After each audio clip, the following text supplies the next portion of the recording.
I said to you that college basketball's Glenn Robinson is about to join us, you'd most likely think Purdue, Glenn Big Dog Robinson, right? I didn't mean that, Glenn Robinson. Although this one, coaching's Glenn Robinson, deserves just as much respect as Purdue's playing version. You see, tonight, this Glenn Robinson could do something that fellow coaches like Lefty Driesell, Jerry Tarkanian, Lute Olson, and even the great John Wooden never did: reach 800 wins. And we are joined now by Glenn Robinson, Franklin and Marshall's head basketball coach. Coach, a win tonight, you hit 800. What would that mean to you?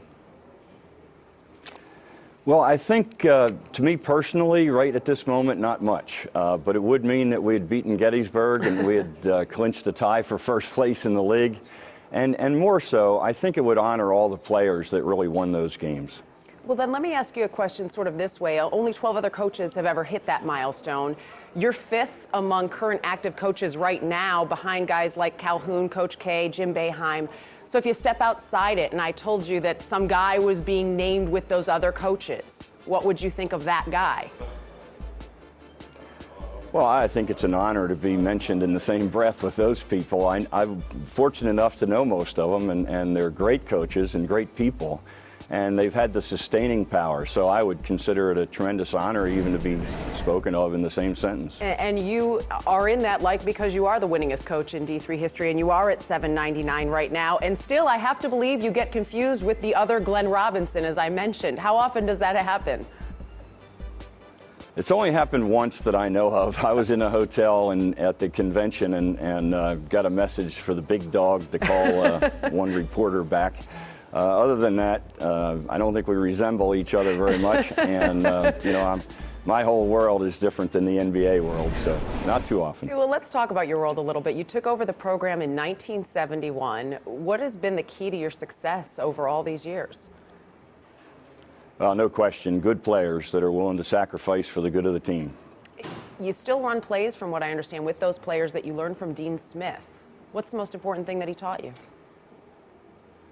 I think attention to detail, planning what you're going to do and practicing it and getting it down to the most basic fundamental. They did drills where they taught their players how to do defensive slides in slow motion. I mean, he really paid attention to detail, and just have the team rehearse so that they can do them under pressure. You know, it's funny thinking that that's something that has stayed the same over all these years. In your mind, what's the one thing that has changed the most in the game over all these years? Point line and the shot clock, they've changed the game drastically.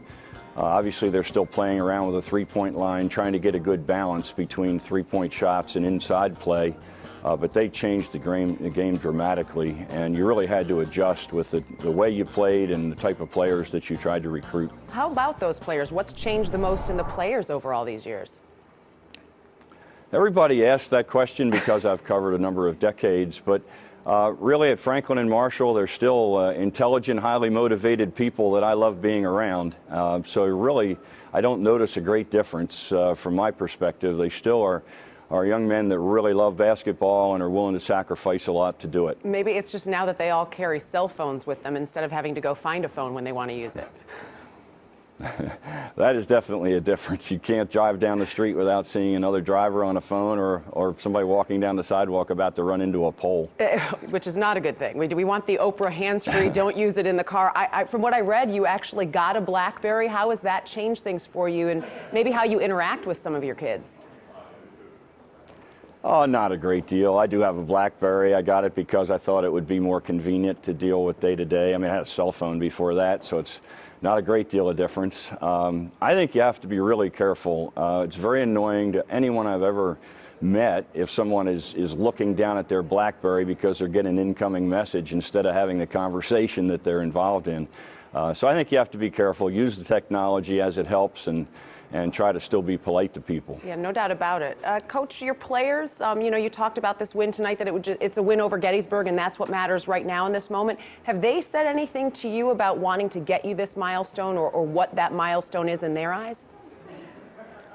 No, we haven't talked about it as a team at all. I didn't think it was relevant to how they prepared for the game, and frankly, I wouldn't even know that this would have been the 800th win if Mickey Blymeyer, our sports information director, hadn't continued to remind me and everyone else with the blurbs in the program and on our website and all those things, I certainly wouldn't know the count at this point. Well, that is what sports information directors are there for. Coach, thank you for joining us. Good luck tonight in just getting what you see as another win, but the rest of us will look at it as that milestone for you. Thanks, Dana. Really enjoyed talking with you. Our pleasure. And Franklin and Marshall is at Gettysburg tonight at 8 o'clock. Earlier this season, by the way, the Diplomats, Franklin and Marshall, beat Gettysburg by 8 at home.